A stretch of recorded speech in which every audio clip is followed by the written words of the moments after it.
네, 저희가 오늘 함께 보실 살아계신 하나님의 말씀은 마가복음 1장 16절에서 20절까지의 말씀입니다. 마가복음 1장 16절에서 20절까지의 말씀입니다.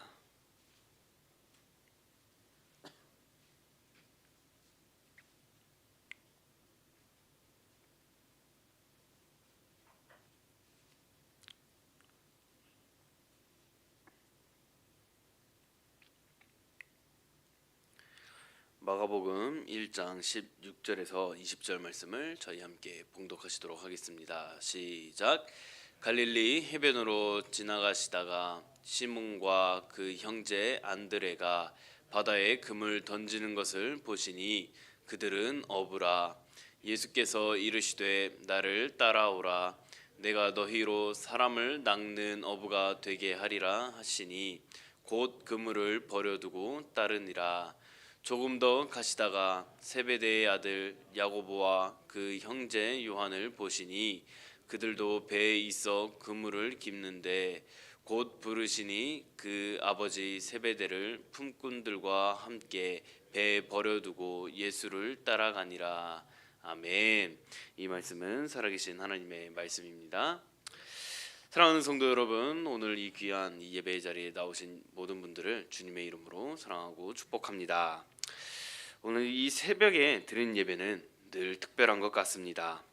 하루의 시작을 하나님께 올려드린다는 것은 단순한 종교 행위가 아니라 오늘 하루를 누구와 함께 살 것인가에 대한 그런 믿음의 고백이기 때문입니다. 오늘 저희에게 주시는 하나님의 말씀은 마가복음 1장 16절부터 20절까지의 말씀입니다. 오늘 본문의 배경은 갈릴리 해변에서 예수님께서 처음으로 제자들을 부르시는 그러한 장면입니다.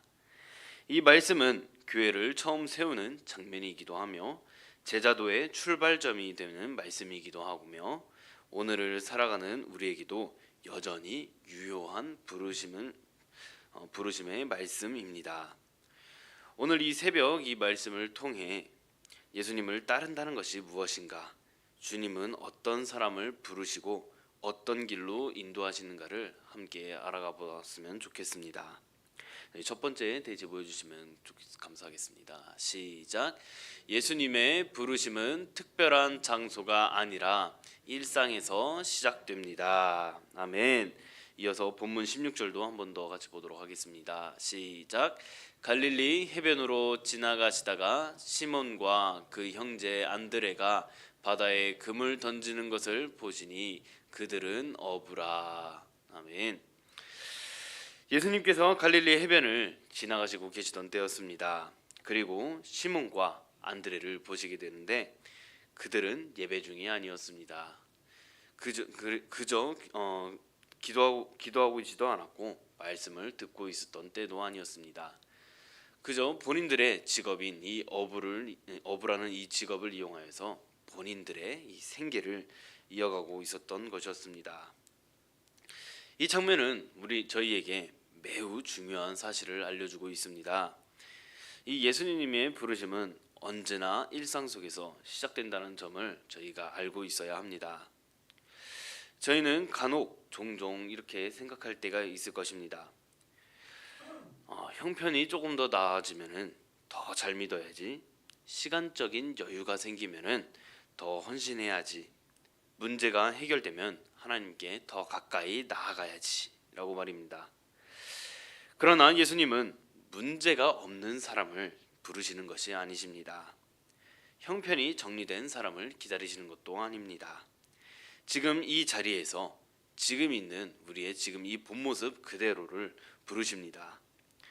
저희의 삶을 정리해 놓고 주님 앞에 나오는 것이 아니라 정리되지 않은 삶을 그대로 가지고 주님 앞으로 나오는 것을 주님께서는 원하시고 계십니다. 예수님께서는 오늘도 우리의 일상 한가운데로 들어오셔서 조용히 우리를 부르시고 계십니다. 조용히 부르실 때에 응답하실 수 있는 우리 성도님들께서 되시기를 주님의 이름으로 소망합니다. 네, 저희 두 번째 대지를 함께 한번 보도록 하겠습니다. 시작.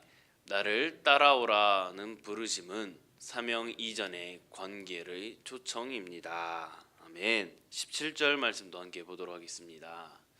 예수께서 이르시되 나를 따라오라 내가 너희로 사람을 낚는 어부가 되게 하리라 하시니. 아멘.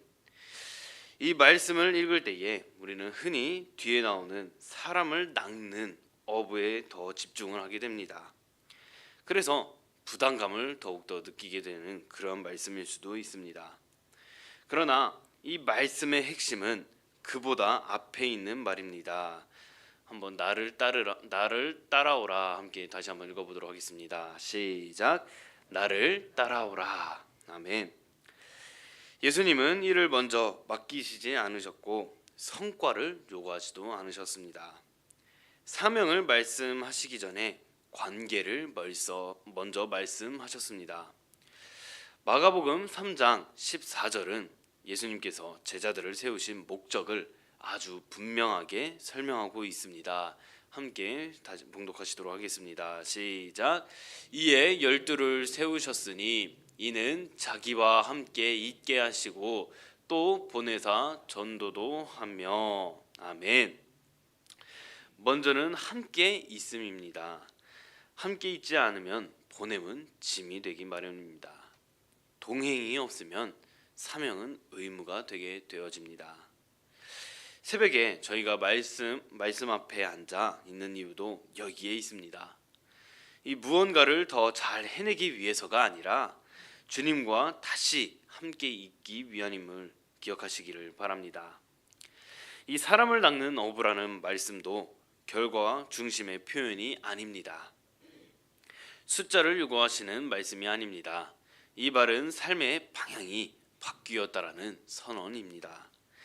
이제 너희의 삶은 사람을 살리는 방향으로 사용될 것이다. 자기 자신만을 위해 살던 삶에서 하나님 나라를 향한 삶으로 방향이 바뀔 것이다 라는 그러한 말씀인 것입니다. 고린도 후서 5장 18절은 우리를 화목하게 하는 직분으로 부르셨다고 말씀하고 있습니다. 우리는 사람을 몰아붙이는 존재가 아니라 관계를 회복시키는 사람입니다. 가정에서, 이 부부 사이에서, 부모와 자녀 사이에서, 일터와 교회의 공동체 안에서 그리스도의 마음을 품고 살아가는 것, 그 자체가 이미 주님을 따르는 삶임을 믿고 살아가시기를 주님의 이름으로 소망합니다. 세 번째 대지를 함께 보시도록 하겠습니다. 시작.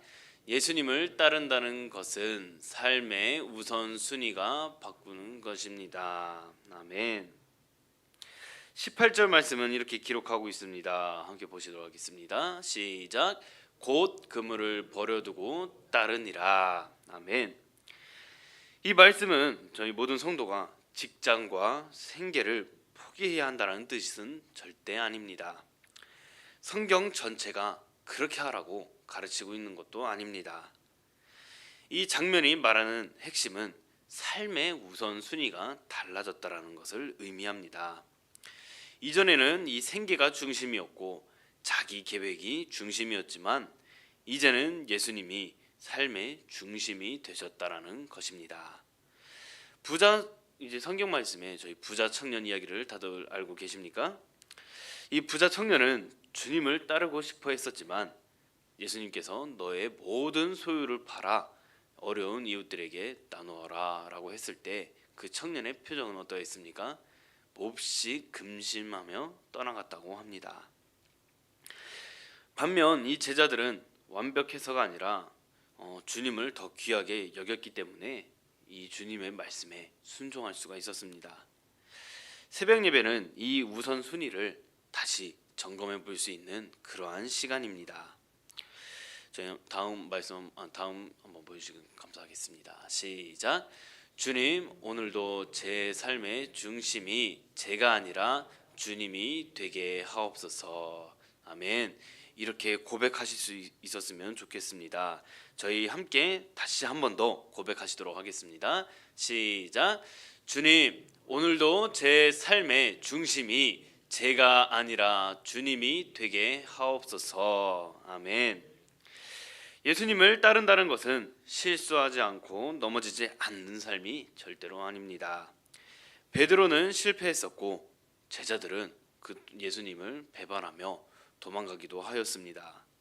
그러나 예수님께서는 어떻게 하셨습니까? 이 제자들을 끝까지 포기하지 않으셨습니다. 예수님을 따른다는 것은 넘어질 때마다 다시 주님께 돌아오는 삶입니다.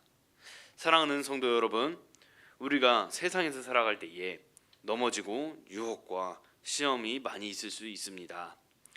우리가 넘어졌을 때에 즉시 그 자리에서 바로 일어나셔서 다시 주님께 달려가시는 성도님들이 되시기를 주님의 이름으로 소망합니다. 사랑하는 성도 여러분, 오늘 말씀은 우리를 다그치기 위하여서 있는 그런 말씀이 아닙니다. 정죄하려는 것도 아닙니다. 다만 조용히 그러나 분명하게 말씀하고 계십니다. 나를 따르라 라는 이 말씀입니다. 오늘 하루 우리가 서 있는 자리에서 주님과 동행하는 하루가 되시기를 소망합니다. 말보다 삶으로, 의무보단 사랑으로, 성과보단 신실함으로 주님을 따라가는 성도님들이 모두가 되시기를 주님의 이름으로 축복합니다. 함께 기도하시도록 하겠습니다.